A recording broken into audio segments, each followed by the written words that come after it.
Hi, Chris. Thanks for putting this together. You're on mute.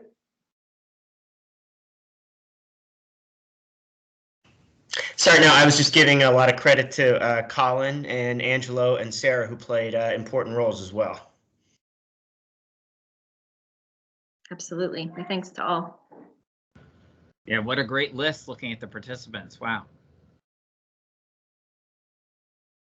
And guests, wow.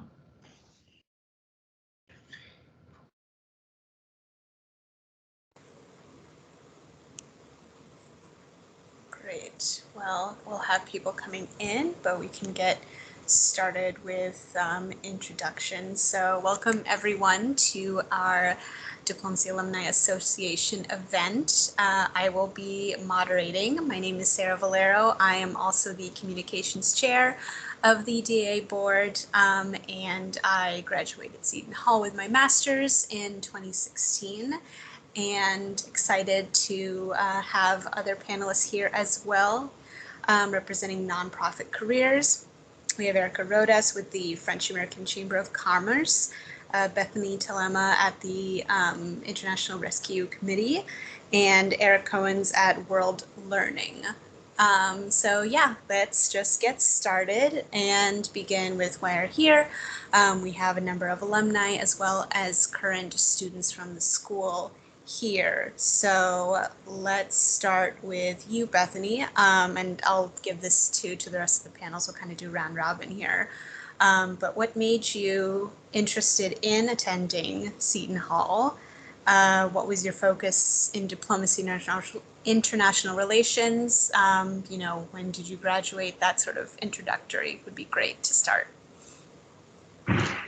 Yeah, of course. So I graduated Seton Hall with an undergrad degree in 2015, which doesn't seem that long ago, but I guess it was. And the reason why I chose Seton Hall was because I knew I wanted to go into international relations, and I really wanted a place where I could study and have a specific school of international relations, as opposed to taking a bunch of random classes to get like a credit or something. And that's what a lot of the other schools I was looking at had as an option. So I was really drawn to, I guess, the School of Diplomacy specifically, and that really excited me.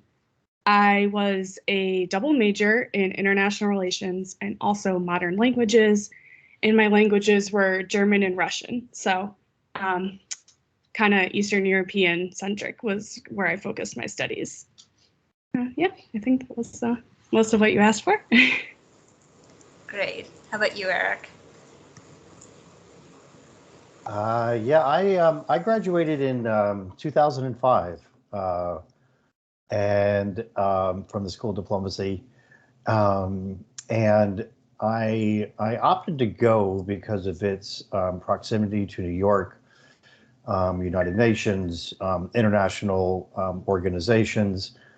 I actually had come from California to attend and found it just gave me a better, what I thought would be a better, and it was, sort of place closer to the types of organizations and work that I thought I'd be interested in.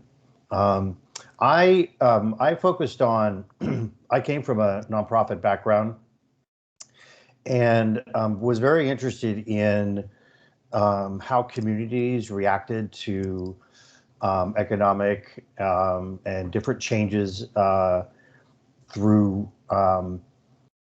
either new programs, privatization, and so I focused on political economy of privatization. It just, not because I had an economics background, but I really liked the human aspect of understanding how development affected people, and in studying that. So it's a little bit about myself. Great. Erica? Yes, so I graduated in December 2011. So I did the undergrad program. So I didn't have a specific specialization in diplomacy and IR, but I also double majored in modern languages as well. But my languages were French and Italian. And so what drew me to diplomacy school is I actually come from a multicultural background. So my dad is from Ecuador and my mom's from France. So, growing up, I grew up learning both languages and speaking with my family. But I just really wanted to do some career internationally, and just wanted to combine my language skills with my interests in foreign affairs. Great. That sounds great. And we have a nice kind of group among the beginning of the diplomacy school and throughout. So I'd be interested, if we go to you, Eric, first. I know the school kind of was in its early beginnings. If you could maybe talk about, you had mentioned you were already in nonprofit before. So was there anything in particular about Seton Hall at the time that interests you, or any opportunities or classes and things that kind of helped continue your education and experience to continue in the work that you do in this sector?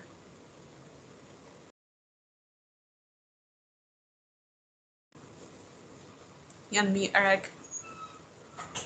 I still haven't learned after 2.5 years. I think it was most interesting to look at perhaps organizations and individuals in an international setting. So I understood a lot about how organizations functioned, how they run. I had worked both in programs and in actual, sort of like business development, let's say, for nonprofit. So sort of seeing and trying to study and learn about those entities in an international environment, I think was probably the biggest help for me. And I really could, at that time, I could choose anywhere in the world. I could focus on anything or any place. I chose to actually look at different areas and not one in particular. And to me, that fit me really well. So when I walked away from it, I thought that the background, I thought the studying, I thought the research, I thought the conversations, my classmates, I think prepared me well for transitioning into the international sort of sphere. Great. And then you, Erica, how did Seton Hall play its role as well? Were there any opportunities specific to you, internships during your time there? Yes, so one of my first internships that I had was with the Humpty Dumpty Institute, based in New York. They're a nonprofit, and they work directly with the UN to raise awareness about issues such as landmines in Asia. So that's where I first started, and from there I then had internships at WaterAid America. So I was the development intern. They're, focusing on access to clean water and sanitation. So I just, just from the onset from my internships, I just was drawn to nonprofits and the different missions that they have. And same question to you, Bethany, your experience at Seton Hall, or any particular opportunities, classes, courses that related to that? Yeah, definitely. I would say that I also had quite a few internship experiences, and I think at least when I was in undergrad, the requirement to do an internship did play a big role. I was also involved in a few of the extracurricular clubs, for example, ONE and Women for Women International, both of which were international and aid-based clubs that you could join. But I think those helped me land my first big internship, which was when I was a sophomore. I interned with Human Rights Watch, which is a large organization. I think that really taught me a lot about nonprofits and the inner workings of especially very large nonprofits like that organization. And I also interned for the Coalition Against Trafficking in Women.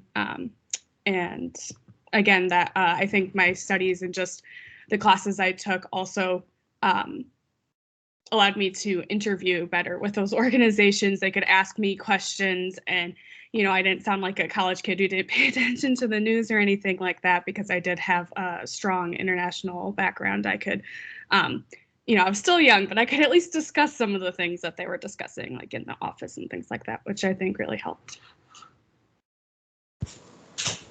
Great, that's good to hear. So just hearing from this, Erica and Bethany, at least for you in particular, since you both sort of started or were exposed to working in a nonprofit through an internship, would you say that that sort of helped guide you into deciding that you wanted to get in working in this sector?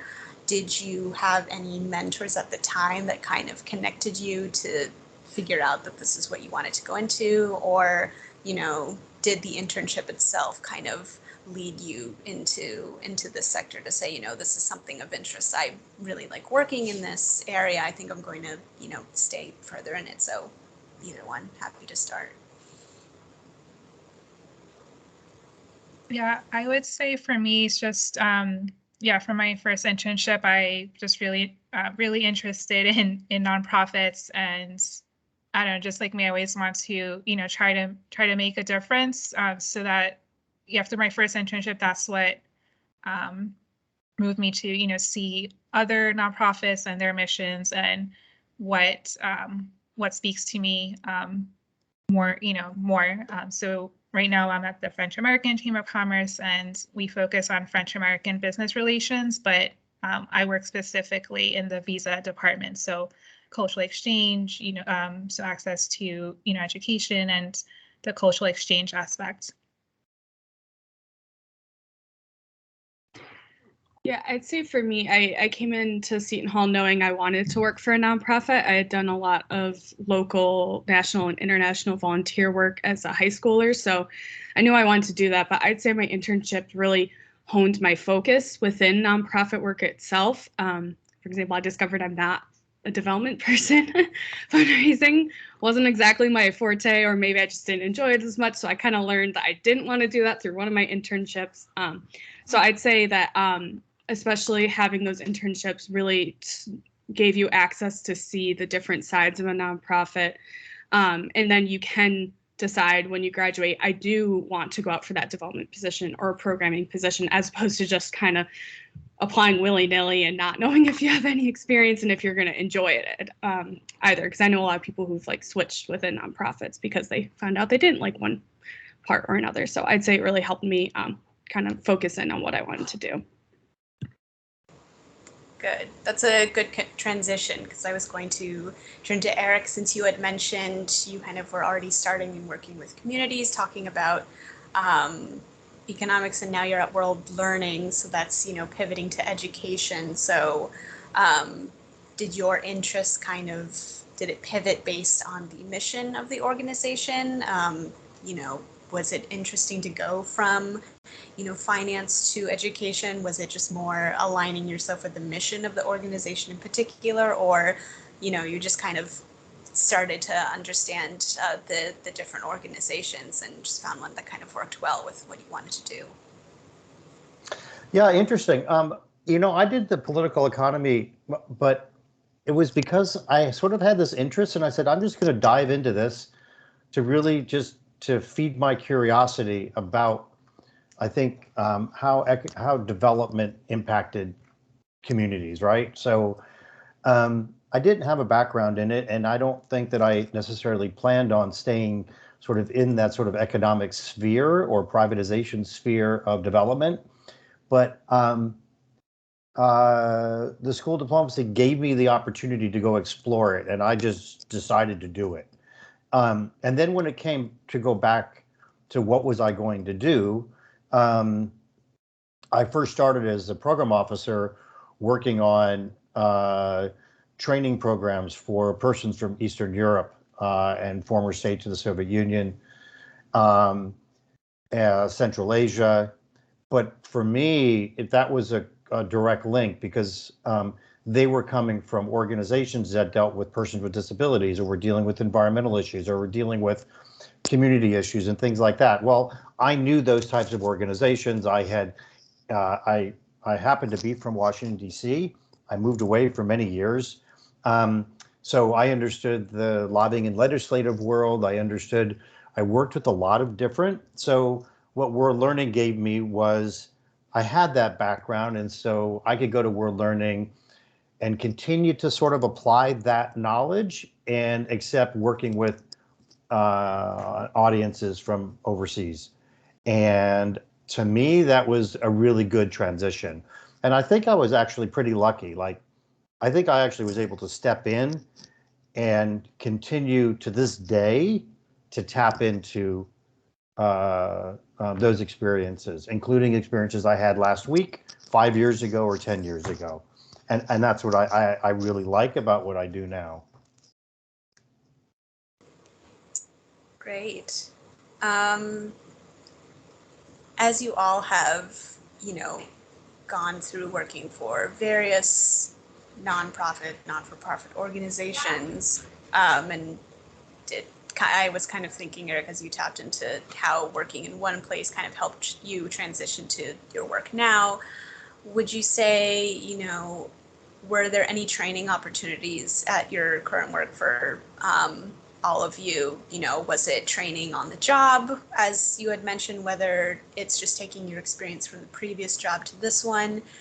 Does your current organization offer sort of training, whether it's skills on the job or something that human resources applies to you? So Erica, let's start with you on that. Yes. So, so my current job, we, have like intensive training period. We are processing visas. So we have to make sure we are knowledgeable about, all the Department of State regulations when processing each application. So there's that training period and learning how to navigate the government tracking system. But in addition to that, company in the past, they did offer tuition reimbursement for continuing education.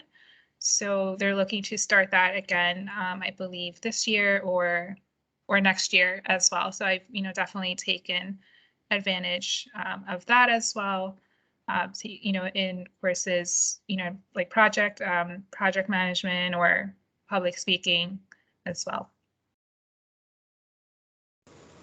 Bethany? Yeah, I'd say in a similar vein, my job does offer, I work at the International Rescue Committee. We do offer quite a bit of training when you first start, training with your manager who had the role before you. But in a similar vein, they also do have a lot of opportunities. For example, if you are a manager or think you'll soon become a manager, managerial training and continued educational resources. Whether that be like Zoom events or conferences or just like videos that you can watch and things like that. And within my team itself, there's also opportunities, a lot of times like money set aside in the budget so that you can find a conference you want to attend or have some sort of furthering educational experience. And they advertise and let everyone know there's this amount of money. So I almost did. I didn't quite get in time, but I did really want to do some language classes. For example, I could have had, I think, up to 50% of the cost of those reimbursed by my company. So I could have continued learning a language, but I missed that opportunity, unfortunately. But things like that, that my job does also provide. So we're learning pre-COVID. There's always a pre and post-COVID, I believe, in our lives. And pre-COVID, there was a pool of funds that every employee could tap annually to choose a training, to go to a conference. They just put it in an application, and I've never heard of anybody not getting it. So that was there. There was a lot of, I think there was a lot and is a lot of learning as you're doing. And working with your teams and the experience and I guess the expertise and perspectives that they bring in. Like, I think when people go into jobs, you find people who worked in the Peace Corps, for example, and they bring in all that type of an experience. I mean, I never worked for the Peace Corps. I had lived overseas, but I had never done it professionally. So their perspectives. And so you do a lot of learning on the job. There was a training. And also for World Learning, we happen to have, we actually started as a school for international training based in Vermont, which is a accredited graduate organizations. So people employees at World Learning can get a master's degree there. So that is something that is probably unique to the organization. I don't think there's another development organization that also is an academic institution like World Learning. We're celebrating our 90th year this year. So that's sort of unique, I guess, for us, but I think it's probably something that people will find in every organization, some type of opportunity for training, not just stuff that you learn as you're working.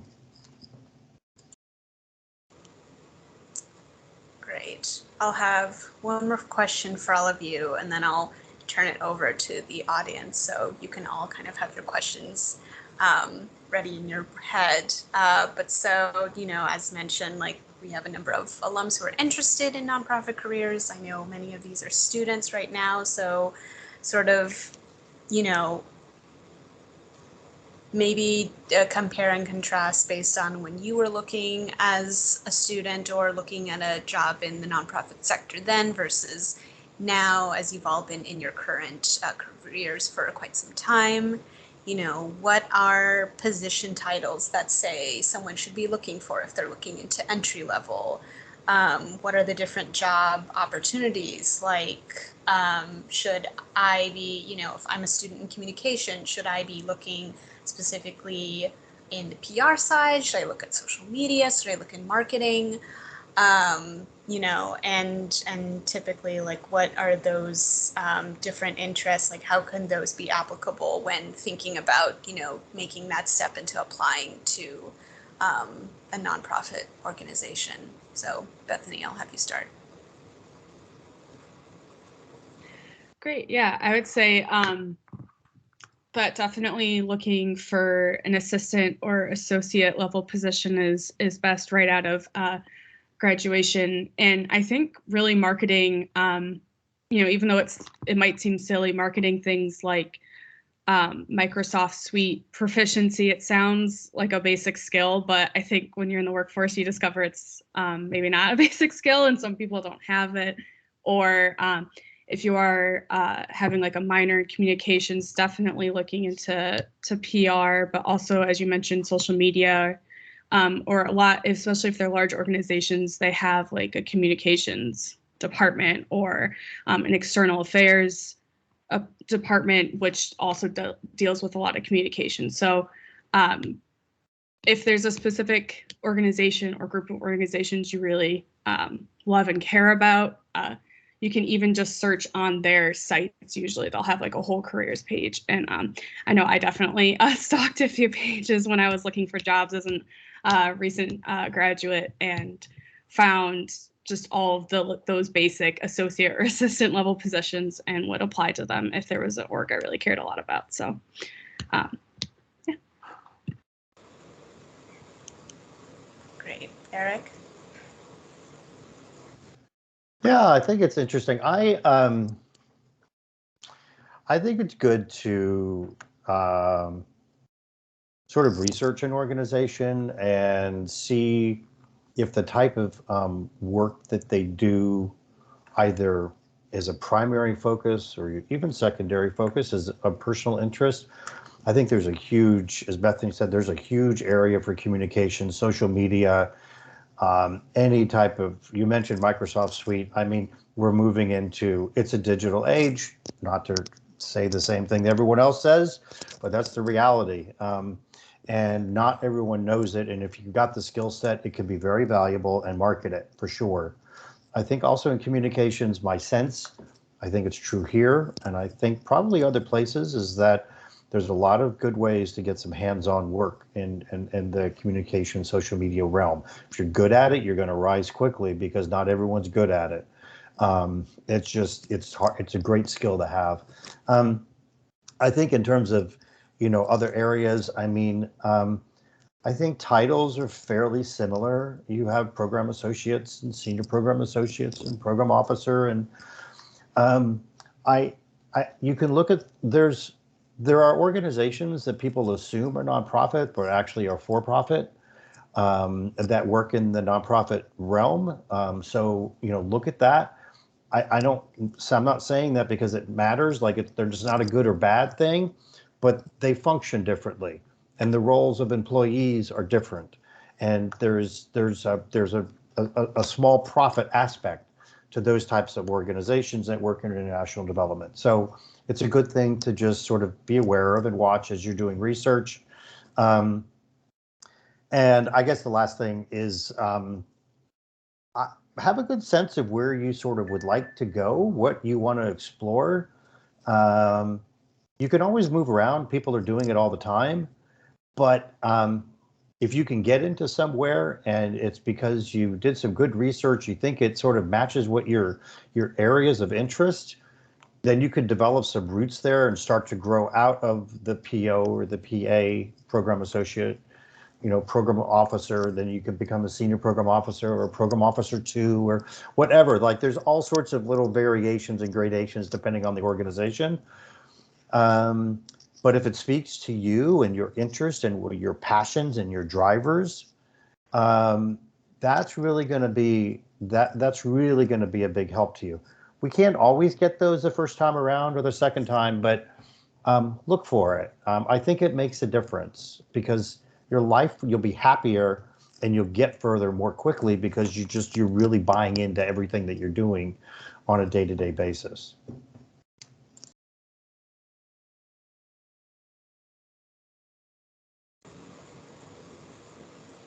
Erica? Yes. So yeah, Bethany and Eric, summarized it very well. The only things I would just add as well, if you're currently volunteering in your local community, or if there's an organization that you're interested in working, if they have volunteer positions, I recommend applying to those as well, and also applying to, full-time positions just to get your foot in the door. But yeah, like Bethany and Eric said, just, make sure to do your research, see like what you're passionate about. And also like I found in the nonprofit world, like not your knowledge, of course, hard skills are important, but also interpersonal skills. So, not only being able to work together on a team, but also, if your position is, speaking with clients on a daily basis, just, being able to cross communicate, throughout different cultures. So especially in my role, I found that to be useful as well. Great. And I'll also just chime in here too, based on my experience. I think something that has honed well with me that I've heard from like my colleagues and other peers too is just, it's maybe it might seem, it sounds simple enough, but when you're looking at the position, when you're applying, to really take the time to curate the resume and cover letter specifically. I think especially, I can recall too when trying to apply for jobs, I kind of just thought, well, I'll send this out and something will eventually, catch wind or something, right? But, it really does take a little bit of time, and being on the other side, seeing, internship applications and some associate applications come through, it does make a difference to sort of see, are you the person that has the skills that we're looking for?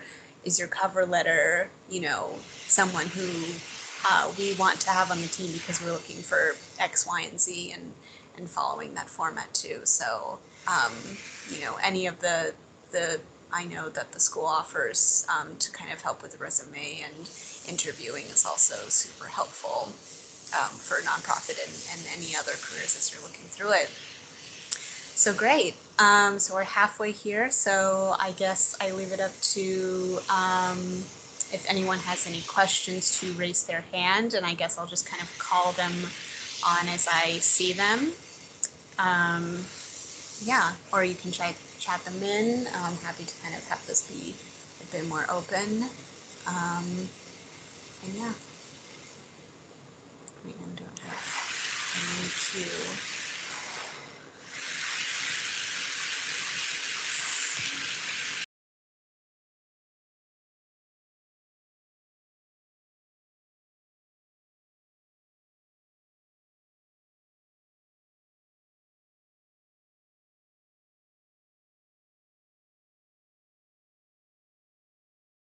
I think we lost Sarah. Colin, why don't you ask your question? Yeah, it looks like Sarah click the wrong button. It's the end of the day, so that happens to all of us.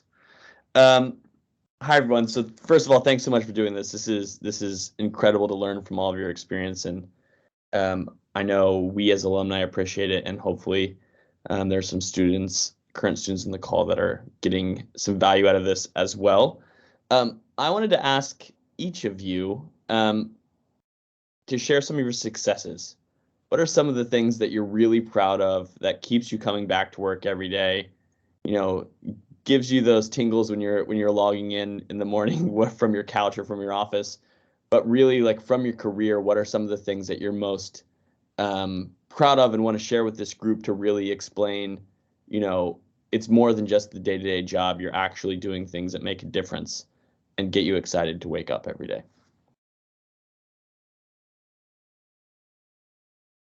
Yeah, I guess, I think I unmuted first, so I could go first.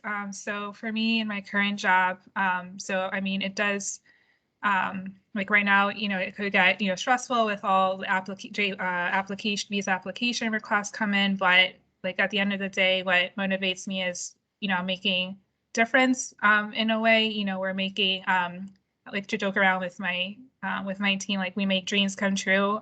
You know, these applicants, they're coming abroad mostly from France, but other countries to expand their knowledge in their current fields and to learn more about the American culture. And like they're always, you know, very excited to come. Oftentimes it's their first time coming to the United States. So that's what, you know, motivates me, just making a difference and like making their, you know, dream come true. So.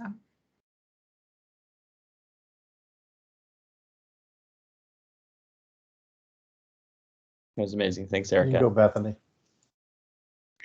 Okay, I have a dog barking, so sorry if you pick up on that a little bit. I'd say one of the things that excites me the most about my current job at the IRC is mostly the fact that we do deploy staff to emergency situations.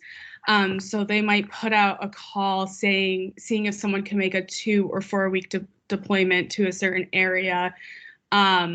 And they have to turn people away. There's thousands of applicants to do it.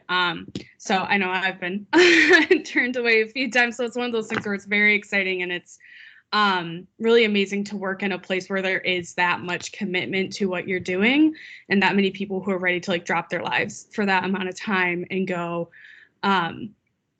never to like the worst areas. So we do have staff there, but for example, they were deploying people recently to military base in Wisconsin to deal with like an influx of refugees there.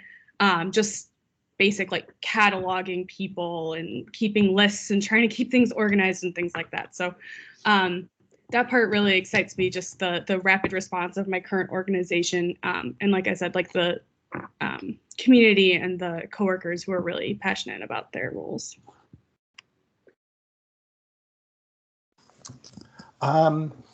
Yeah, I just even recently, so one program I oversee is the Ldf Fellowship funded by MEPI, the State Department. I've been the program director on that for about 7 years now. And just in this last cohort of about 50 fellows, there was a woman in Iraq who had been doing sort of community outreach with mothers and children, but sort of realized through the program that what she hadn't thought about are the community of women that come from persons with disability, and that she hadn't explicitly reached out to them and their families to engage them. And that became like her passion. Like she decided that that's what she was going to do. What's interesting is that the local government caught on to what she was doing. They sort of took the idea and adopted it for themselves. Now, it'd be good if she got the credit, but the basic idea was she did something. They saw the immediate impact, and that's because of the program. Another gentleman in Morocco, who was a fellow, had been entrepreneurial, but I guess done sort of generic. I want to say generic things, like, and he realized that in his own community, there are a lot of very poor women with high skills. And so he created a website that he now markets, and they are their rugs and they're weaving. They have no education, but they have high skill sets and very creative. There's now the website, and it's now out, and they're now being able to market and sell their carpets, which are really cool. So, there's those type of things. There was a guy from Central Asia, Uzbekistan, like 10 years ago, who came on a program to the U.S., went to Johns Hopkins, was really moved by certain aspects of blood testing that had not been adopted in Uzbekistan at the time.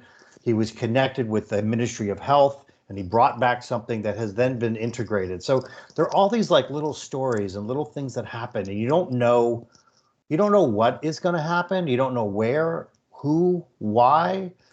But you know that if you just put in that effort and you go to work and you turn your computer on, and you go to that meeting, that it's for a reason. And I think I personally see it like all the time. Or 10 years go by and someone says, yeah, I worked at World Learning, and I went to a training. This happened in Georgia. 3 people got on a meeting. They're like, yeah, actually, I saw you 10 years ago in the US. I didn't know the person. I happened to be a part of something. And now they're like leading an NGO in Georgia. So it's just cool. And I guess these things happen. You don't know when it's going to happen, but they just do, because the good work is going in daily. That's amazing. Thank you so much. Sarah, I see your back, so we'll turn it back over to you. Sure, yeah, thanks. Just had some technical difficulties with my Wi-Fi falling off, so appreciate you stepping in, Colin. Let's go to Katie. Landy's next.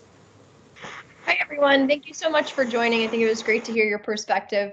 I think it'd be useful to know, what was your biggest misconception you had going into the nonprofit world that was either, that you learned in your time working there wasn't really true, something that you had thought going in that was going to be one way, but have learned through your experience is actually quite different.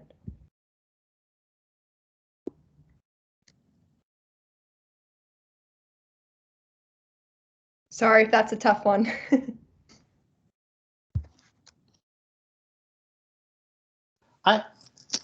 We're learning. I don't know. Maybe because I had worked at nonprofits, and I had worked, I think, beforehand. So I thought I had a pretty good sense. I think one of the things that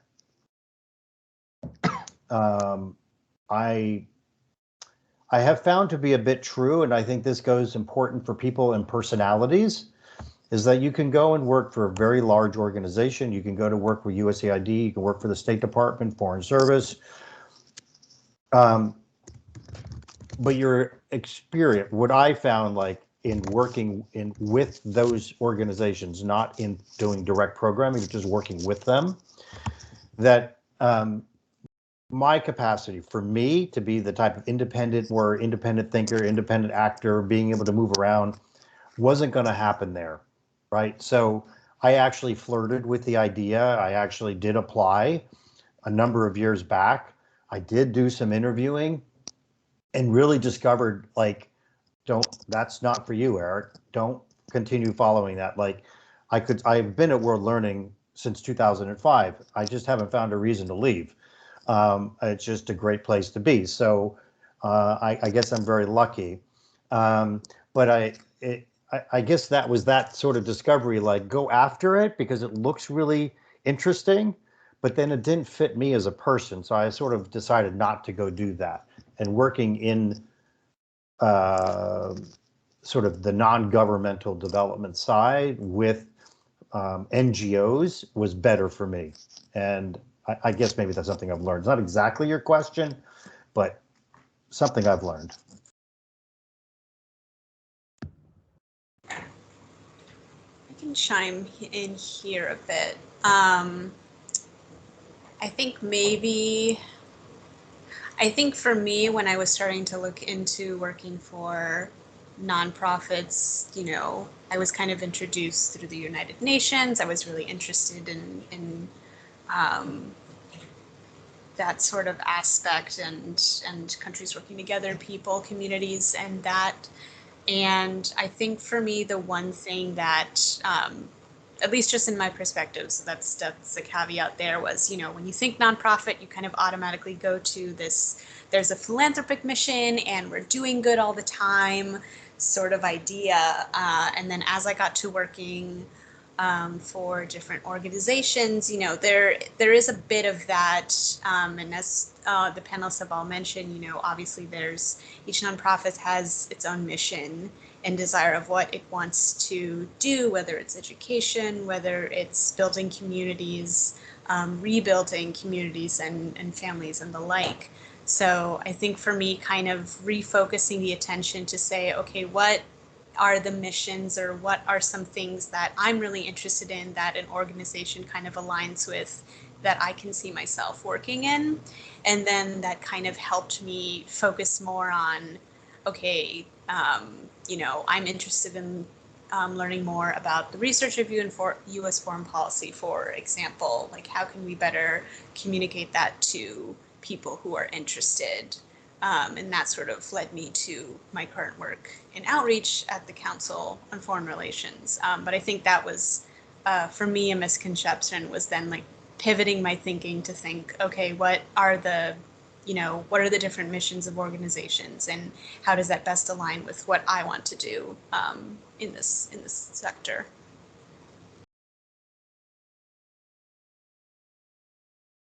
Elizabeth? Go ahead, Bethany, then I'll follow up with something. Sorry, I was just going to say that while oftentimes it is really exciting and you get really connected to the work you do, I think a misconception is every day you might be attending a meeting you don't want to attend, or you're still in an office job. So it is really great. I'm not dissuading anyone, but you know, there is like maybe some data entry that's not the most exciting work they still have to do, or you have to look over that spreadsheet or what have you. So you know, commiserating with my friends who don't have nonprofit jobs still can sound very similar, just because it still is an office job. So while I tell myself, you're doing this for a good cause, you're doing this for a good cause, as I do something that's maybe not the most exciting part of my job, you still do have a lot of those aspects, I think. So it's not always like every day, like saving the world kind of thing. It is still a lot of those day-to-day things in an office. Yeah, I agree. Just, you know, having to pull reports like last minute and be like, oh, okay, like, you know, like your boss needs it now, like, okay, but things like that. But just, yeah, just being aware of that, and yeah, you know, meetings like you mentioned as well. But at the end of the day, just, you know, the mission. Yeah, I think there's one thing that did come to mind when I was listening, is that so we're learning, I think it gets 90% of its funds from USAID, the State Department, so basically government. So when you're implementing, when you're doing design, when you're working on a project, you are in a lot of ways limited by what the funder wants you to do. So there can be sometimes that there's frustrations that I don't understand why can't we go and do this? Like, it really makes sense to me. It may make sense to the whole project team, but that's not what the funder is giving the money for. That's not the perspective they have. And this could be true of foundations. It can be true of anyone who is the source of the money. So if there sometimes can be areas of frustration, it would be that. It's the confines of where and why the money was given, and needing to sort of stay within them. It doesn't mean there's a lot that can happen within there, but you will get limited by it at some point in almost every case. And what I have done is you adapt, and then you just sort of figure out how to do the absolute best with what you have. And, you know, most often it's not debilitating, but it is a fact of life. I mean, it's a definite limitation. Thank you. That was a great question, Katie. questions in the queue. I'm trying to see my list of questions here that we haven't already iterated. I think one person has a hand up. I think that's Katie. There. Okay. Let's see.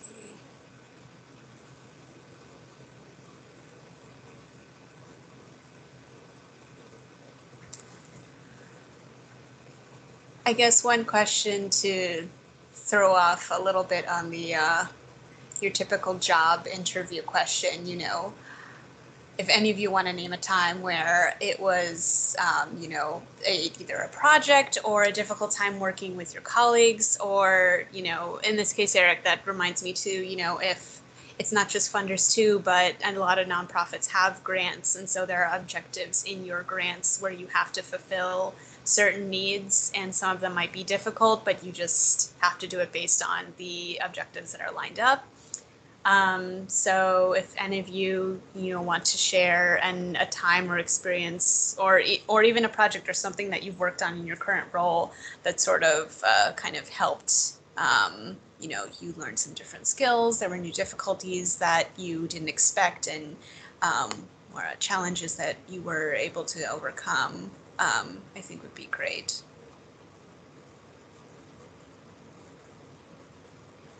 Me specifically, or just someone in the crowd here? Someone in the crowd, but Eric, if you want to start us off, that'd be Oh great. no. or anyone.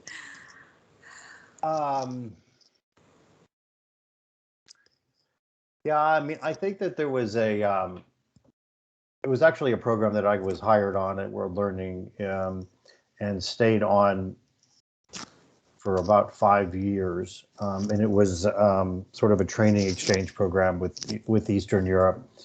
And where I thought that, I think what we all thought was, we felt this sort of this need to be able to dig a little bit deeper into some of the types of trainings that these participants could be in. And they were here for only 3-week exchanges, staying with U.S. host families. And I think what happened is that over time, we started to show USAID that if we integrated like different types of, that it wasn't just about going and visiting as many organizations as you could fit into a week, that it was about spending time with them and what the value of that would be. So we started like introducing the concepts of these individuals focusing on case studies. Like, I think the very first one I can remember right now is, it was a case study on the sort of economic development of this particular area in Cleveland. And because we had a group that were city planners, and they spent like 3 days on a case study of this process and what it looked like in the U.S. And they went back, and it was just, they gave rave reviews to USAID in their home country. And it was something that just sort of grew, and it became a part, integrated into almost every program. And we had about 4,000 people that came through this program over the lifetime of the project, from like 13 countries. So I guess that was a place where we sort of saw a need. You couldn't push for it necessarily up front, but you could say, let's try this, let's see how it goes, get the feedback, and then go from there. And so that was a good example of how something grew out of a concept. That's great. I think for me, so, and maybe the other panelists can attest to this too, I think it's so often where you, in the current work you're doing, whether you're on a team or it's a team within a department, sometimes you can feel a bit siloed off from other departments and other areas of the organization just based on the work that you're doing. You know, I work on the National Program and Outreach, so I'm going to be focused on much different things than, say, membership is doing or what the studies department program is doing.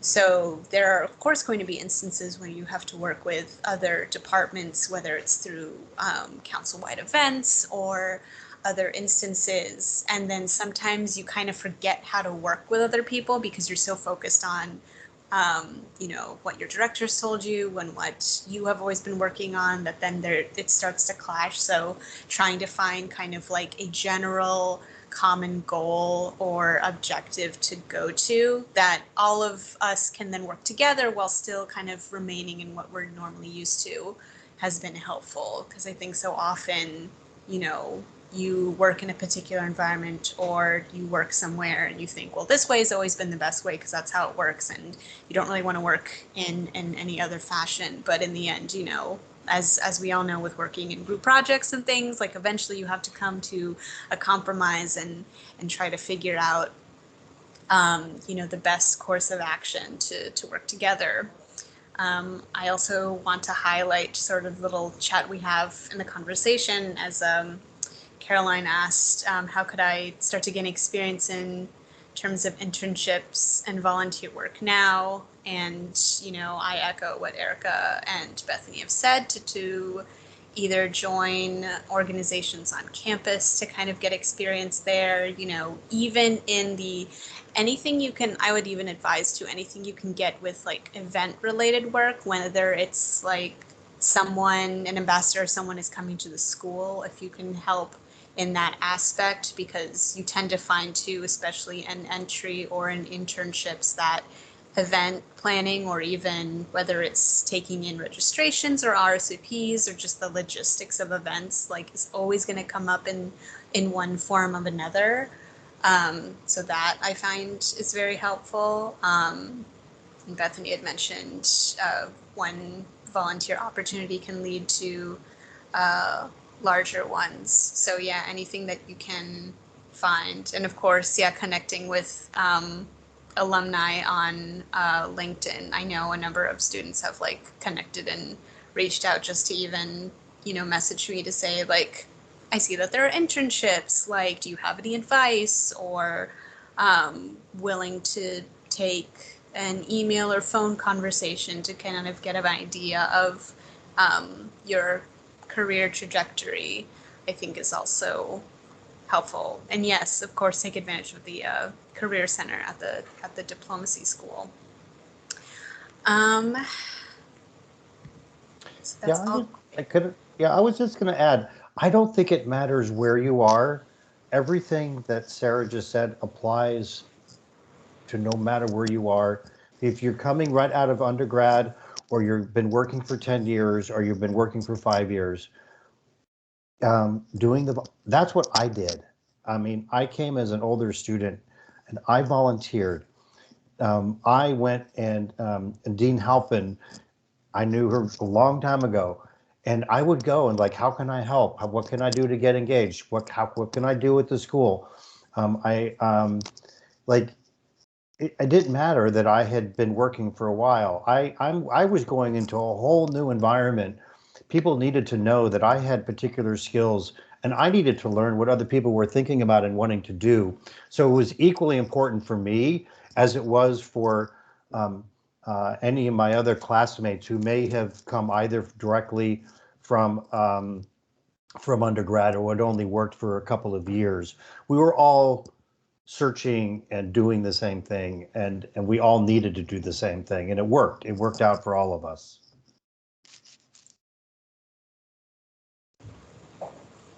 That's great. We're in the last couple minutes. A question that, let's see how to phrase it. A question Elizabeth Rosebud put in chat is of interest, and you know, any of you who have our thoughts too, but in talking about paid staff, you know, there's, I think, maybe a little bit of variety talking about when you go into nonprofits, or even just in general when you're going to an entry-level position, that it's going to be not as what you expected, especially if you're looking in places such as, you know, New York, West Coast, DC, places that are high income living areas. You know, what, if any, advice do you have when you're looking for these positions? Do you look for in terms of salary? Do you look in benefits? How do you sort of navigate that aspect when you're looking for a career in the nonprofit sector? Bethany, you want to start? Yeah, I definitely can. As someone who recently, I've been at the IRC for less than a year, so I also was recently looking for a job as well. I would say that paying attention to the benefits is a big key. For example, I think a lot of nonprofits are known for like not maybe as competitive pay, but great benefits. So like for my first 5 years at my first job, I didn't pay for my healthcare at all. So that wasn't being deducted from my salary, which did make some difference where some people get a lot taken out. 401k matches and things like that, checking into those things. I have friends who work for nonprofits and have like unlimited vacation days. So those are some ways that they can kind of make up for that difference. However, I think it also just depends on the nonprofit, and you can do research when you're applying for a job, or maybe if you have an interview with what the pay is like at the organization, and see if it matches what you think that you need at the time or things like that. So there are ways to kind of research into that, but at the end of the day, nonprofits do raise money, so it's not like they pay nothing. We're all here and we all still work for nonprofits. So, I wouldn't worry so much about that, but just researching and being prepared when you're going into those talks, I think is best.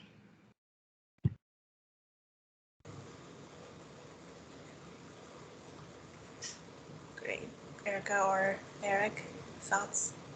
No, I was going to say the same thing Bethany said, like just comparing like benefits, if they give more benefits that, could be an advantage. And also if seeing, probably won't have this in the job description, but, during the interview process, the company might let you know, like if they offer, continuing education, things like that, so that that also could play a part, something that you might be, interested in.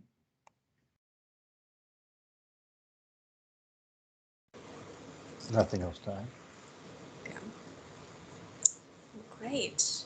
Well, thank you all for being here. And I also want to thank the panelists as well for taking the time. I think now you're going to divvy up into networking breakout rooms so we can kind of dive deeper a bit more, talk more about any of your interests with nonprofits or in where we are working. And yeah, I'll turn that over to you all.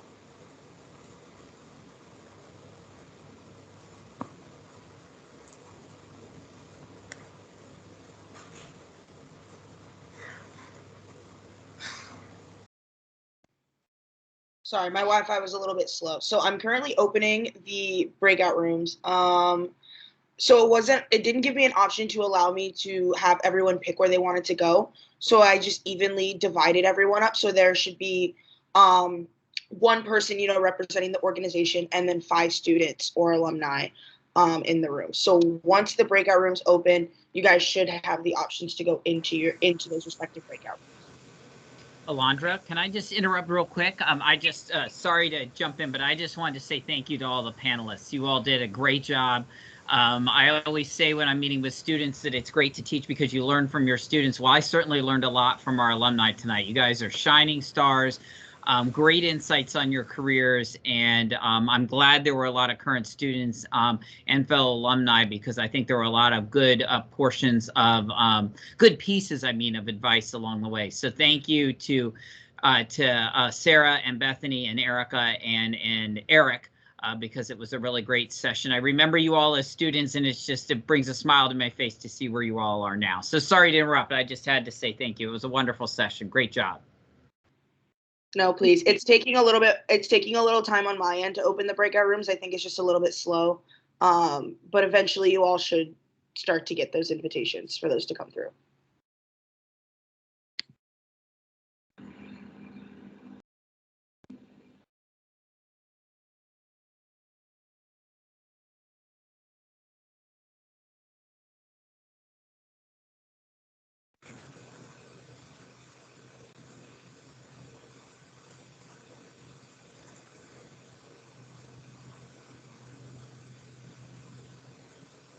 Sorry, it kicked me out of the breakout room. There we go.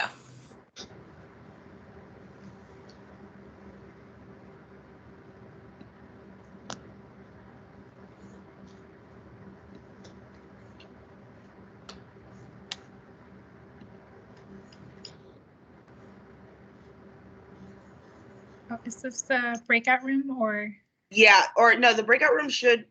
I was gonna I say this think is still the main room. The breakout room should be open for you. There's a top. Yeah, I was gonna say there's a part at the top for breakout room. See if it'll let you join yours. I'm gonna say I assigned you first. Yeah, I think it disappeared. Yeah. I can close it and reopen it. Oh, okay. Oh, it says join room. Oh, let me try. Okay, yeah, let me try that. Okay. Perfect. No worries.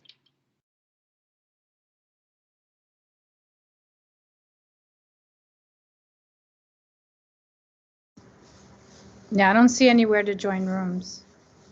There should be a part at the top with like a little small box, then a smaller box inside for breakout rooms. I'm pretty sure it says everyone's been assigned. I don't see anything.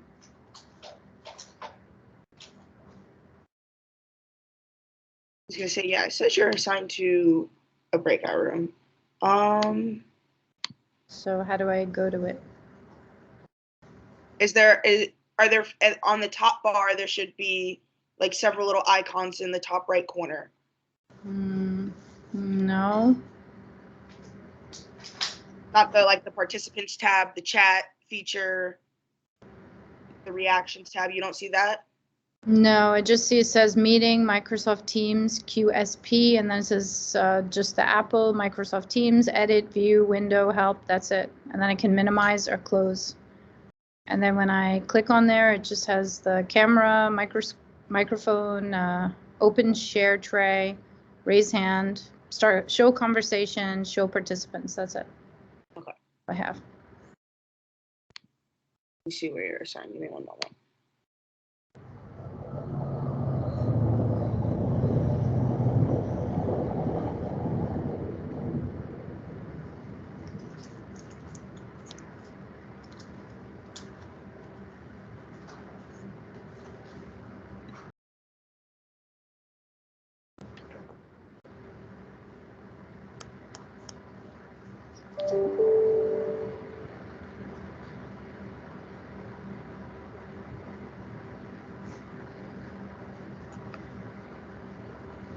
Okay, now it's giving me join room. Okay, yeah, I had to unassign you and reassign you.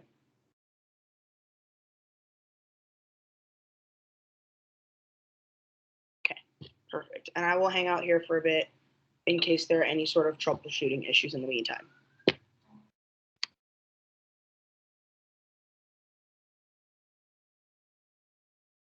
Tim, do you need a breakout room?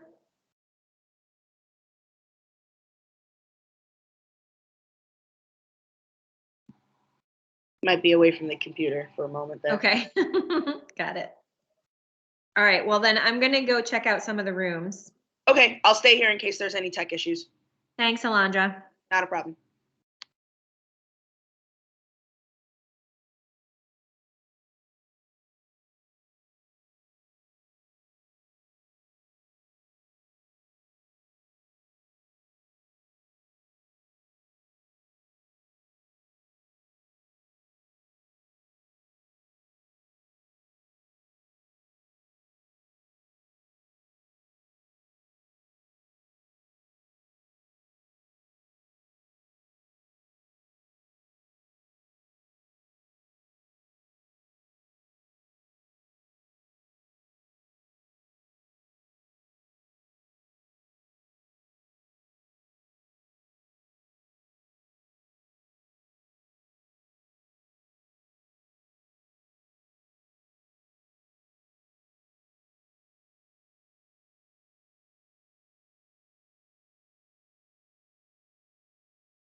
Hi there. So we're actually in the networking portion of the event right now.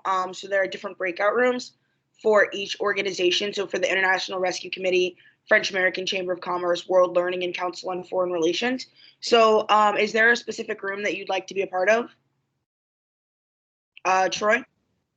Uh, repeat the different selection I have. I'm sorry.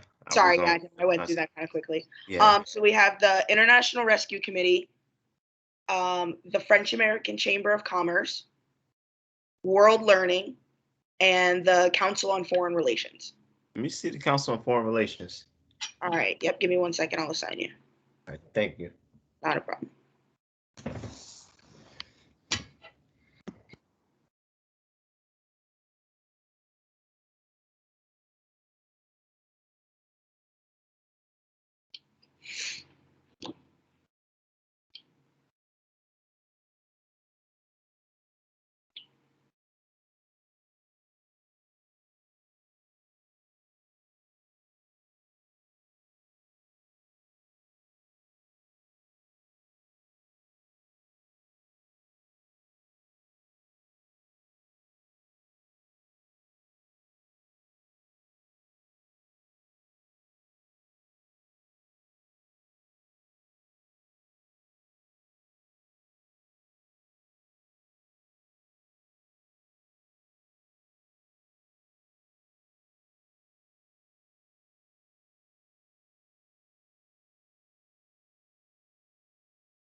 It's the first one.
Are y'all sure?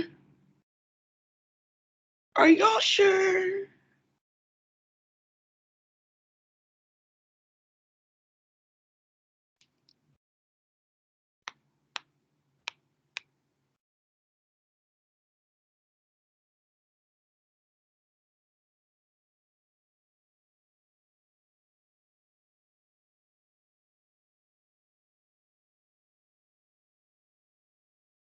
It's literally the same word.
We're back. I was gonna say, since people have made their way back, you are the only room to have done so. Yeah. Well, there were two of us, so we Small room. decided we would just, just move our room. Right, Yes. right. So, makes perfect sense. Makes perfect sense. Shift our I mean- office space. Right, there's renovations going on. We need to condense space. Everyone needs to be a little closer together. Exactly. Yes, you guys are more than welcome to just keep talking amongst yourselves. If you guys have, talked everything out that you want to discuss for the evening, you're more than welcome to head out. Okay. I don't know if I should call you Eric or Mr. Corrins. You can call me Eric, please. Okay. I was like, I don't know how to refer to this. If you would Anyone like, calls me Mr. Corrins, I don't even know who you're talking to. I don't know. I feel weird sometimes referring to people by their first names, even though I Yeah. know it's fine for me. Yeah, exactly. Yeah. I was just gonna say, if you would like to put your contact information in the main chat of the Teams call, in case anyone wants to reach out to you after the event with any additional questions or anything like that. Okay. Yeah, some people actually, I think, sent me some emails while this was going on. I sent you a LinkedIn request. It's Oh, okay. oh, you did? Okay, yeah. Guilty as charged. I was like, these are all really cool people. I need to look them up right now. Alondra, are you the current Is there student? anyone else in my room? It's not me, so. Sorry, was someone asking me a question? Yeah, were you are you a current student right now? Yes, I'm a first-year grad student. Oh, that's cool. Awesome, awesome. And do you work with Dean Halpin or Dean I work Smith? with Dr. or- Ruby. Okay, cool, Dr. Ruby. Oh, by the way, if I have a volunteer opportunity, do I just send it to her for current students? Yeah, go ahead. Yeah, send it to her. Okay, Just email all it right, to her. Cool. Eric, I'm going to be utilizing young professionals in the public diplomacy field. We need volunteers for our national conference because we're shorthanded and it's our first major convening for people in person. So Since I wonder we when. need, yeah, it's only thing is it's better if you're located in DC, but I mean it's a short ride, so yeah, I mean that's great.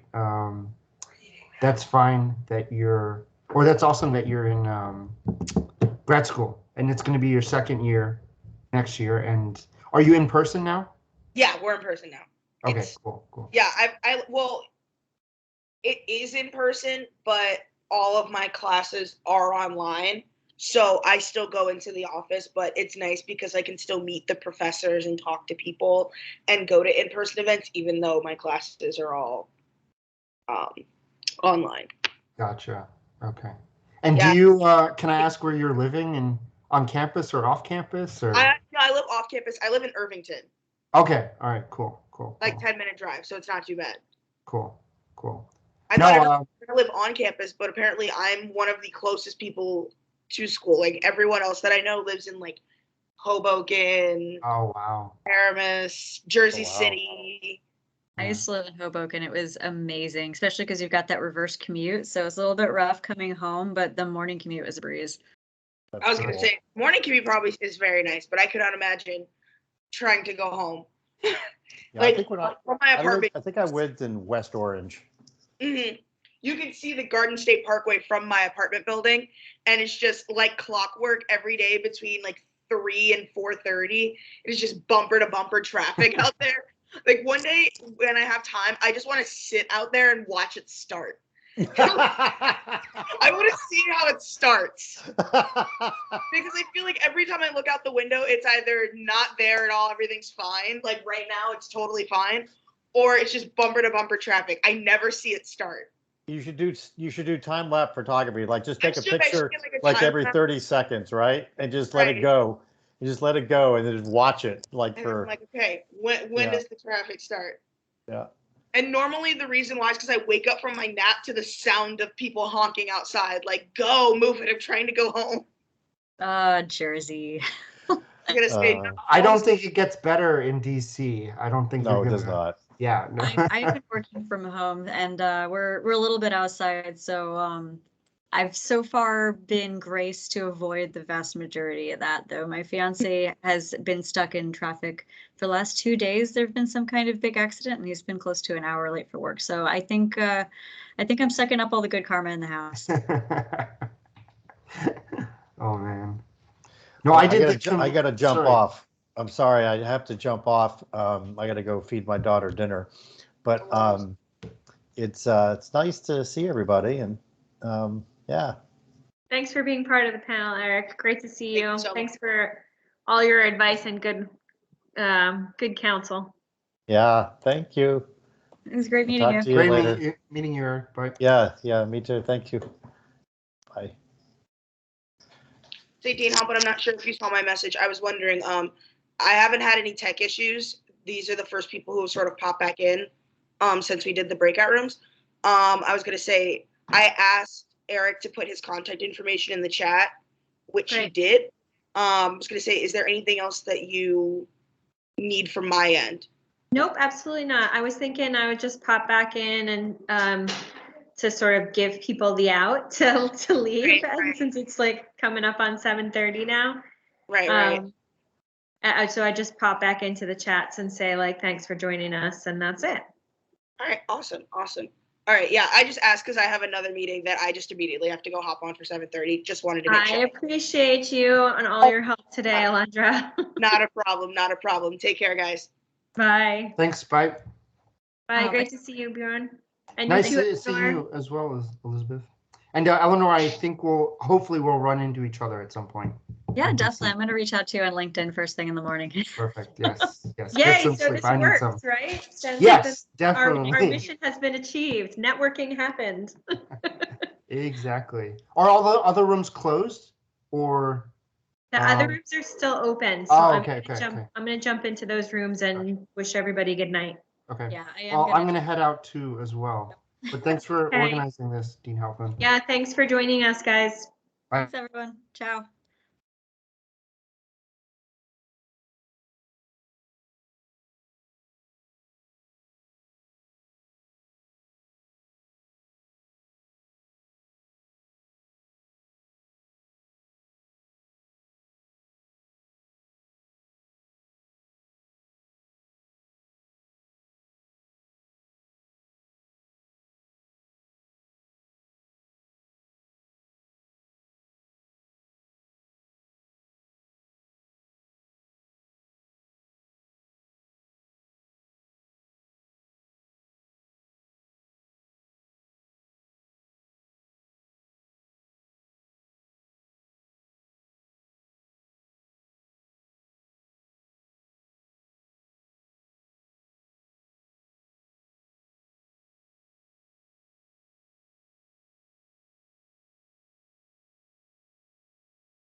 Sorry, guys. No, no worries. So thank you very much for coming tonight, and we're grateful for you guys being a part of it. And I think it went well. We had a decent crowd, good mix of students and alums. So keep going. No, thank you. This definitely was nice. It was definitely nice talking to everybody again and catching up. So good. Definitely. Thank you so much for organizing such a wonderful event. Yeah, thanks to you guys. And Nancy, I don't know what time it is there, but I assume it's early morning there, right? I was You're in New Jersey still? I was telling Troy I'm supposed to be in Pakistan in Lahore in 2 weeks, well, 10 days. So I got to fly back to Egypt, and then I got to fly to Lahore through Turkey. So I have a long trip ahead of me, but good luck. Yeah, there's Good 7 luck. hours ahead over there. But yeah, thank you. Safe travels and get as much rest as you can. That's gonna be a lot of jet lag right there. Yes, a lot of jet lag. Yeah, be safe. Have a good and one. have a good night, guys. Enjoy your evening.